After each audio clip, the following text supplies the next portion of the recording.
So the debate question is, should there be a cap on the number of immigrant nurses admitted to the U.S.? So, does anybody want to start? Yes, we do. We said, well, there's not enough jobs right now for nurses in this country, so you need to hire Americans.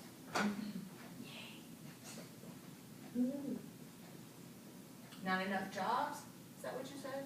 I'm sorry, I Yeah. missed what you said. So it would, That would be a pro. No, in you're support of a con- cap. Oh, I see what you're You saying. have Oh, it's to- kind of a reverse, Yes. okay, I got you, How okay. it's written, it would be. I got you. yeah. Yes, so you're saying yes, yes, there should be a cap because. Yeah, not Right, enough gotcha. There's not. jobs for American trained nurses.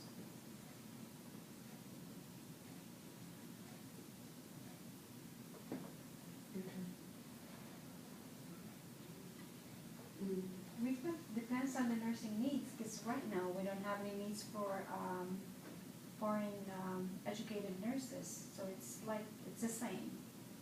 Well, there's another thing too. They closed the issuance of visa for nurses, foreign nurses. Say that one more time, Angie, I couldn't hear you. There's no admissions. There's no admissions, there's no visa There's a cap issuance of, So, Yeah, is that a good thing or a bad thing? That It's we've stopped having nurses come into the country to help us with our nurses for shortage? now it's Well, it good. depends. So they don't have enough I mean, we have a lot of new grads that are no jobs right now, local grads. Plus the brain drain from the Yeah. countries they're coming from. You know, Dana had mentioned that. Mhm. You know, a lot of, you know, the nurses who would now be nursing leaders in their own countries are here. And Right. a very similar thing happens with Catholic priests. They have been recruiting Catholic priests from other countries, and then they're feeling the effects of not having enough people to meet their needs. Good Ireland. Yeah, with the globalization effect. I know. A lot, especially in our They're country, a offering lot some of that way. college grads, they go out of the country to work for more money, but we don't have any more local to serve our own people. Right, so, okay, so then the cons would be that foreign nurses, right? Leading their own countries. Good.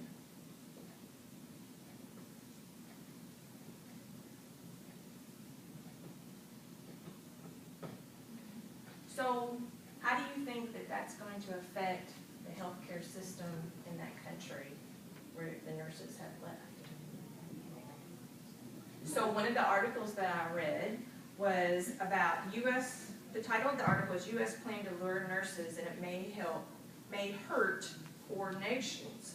So what happens is that there's an increase in the number of AIDS and malaria. Those were the two things that's really strong. So that increases in those poor countries because those nurses have left and came to the U.S. Is there anything else that y'all wrote down? Pretty much covered it. We did say that, you know, perhaps it needs to be adjusted periodically because in the future, there may be, you know, the need for nurses may outstrap our ability to produce them locally, homegrown. And I think that's one of the things that, you know, people are concerned about right now is that we're educating these nurses. They're not getting jobs, so they're not working in the nursing field. They're probably gonna go into other industries. Will they ever come back to healthcare? Well, if they've never worked as a nurse, probably not, because then they have had a lapse in skills and training for years sometimes. That would be a great thing to get into, a great little industry No, it that, would be, I mean, to really. train the nurses who, But, you know, I mean, we've had, I you mean, should have thought of that. I did think of that. but, you know, yeah, I mean, that would be a great Mhm. business. And we did think of that, I remember you presented that. It was in investments class. Oh, I didn't know, I was just telling Mike the other day, that's what we need to do. Yeah, I thought it's a But I think brilliant idea. that you could do that also for, you know, nurses who are in different areas, you know, or who have been in an area for a really long time and maybe want to venture out. Well, a lot of places aren't aren't paying for the training because they can't afford it, you know, like you might wanna go into the critical care and you're a med surg nurse, but you've been a med surg nurse for 20 years. How do you make that move, and the hospital you're working for won't pay for your CCRN class or some sort of a training class to get you the skills you need? That would also be kind of a cool thing. So a couple of other things that I wrote down that were interesting from this article that I read was, of course, foreign nurses, when they come to America, they make more money. So what do they do with their money?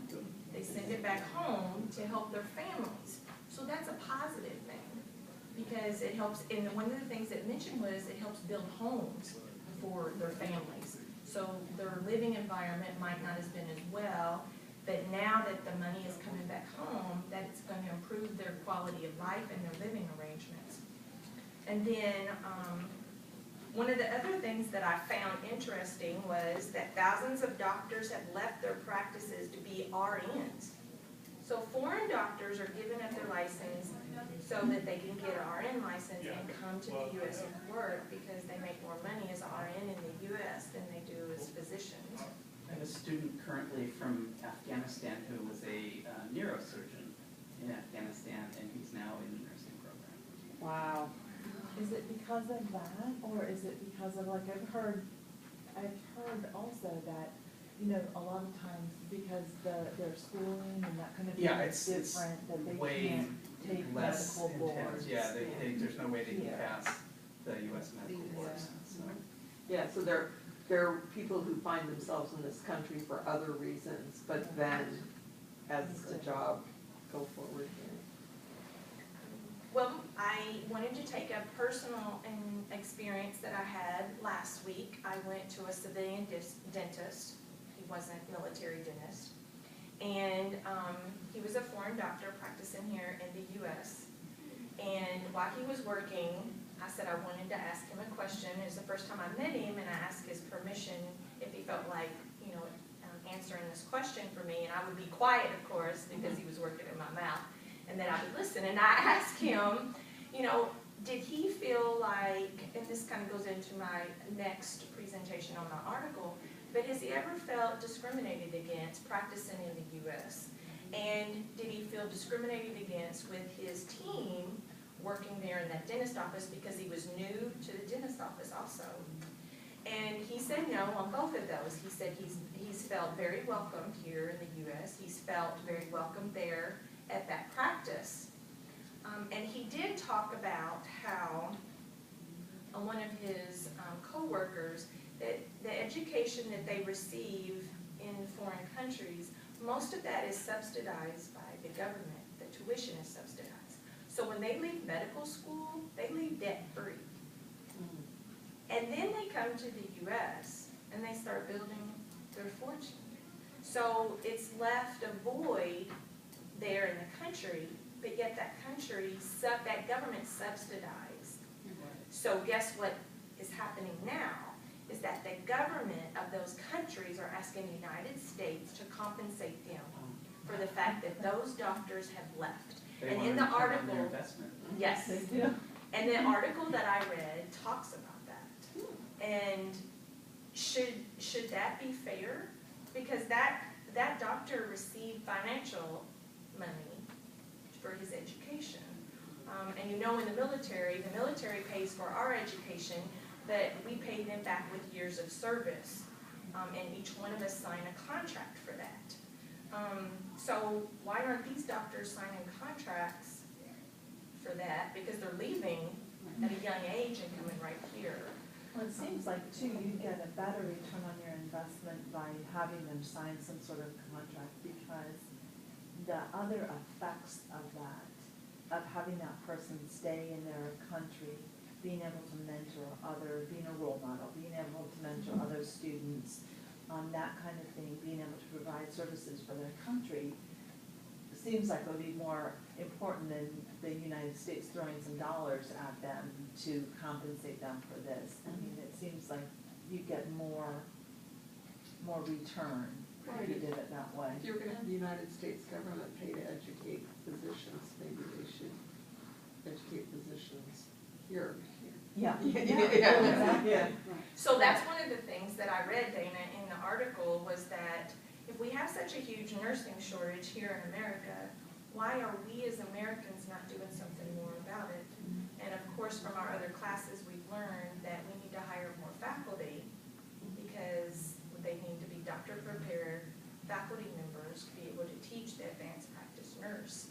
But we're not doing that, and we're not improving on their salary. Angie, you gotta Well, come. actually, yes, we have that program, but a lot of people doesn't know, I mean, don't know that, and we'll discuss that in our presentation.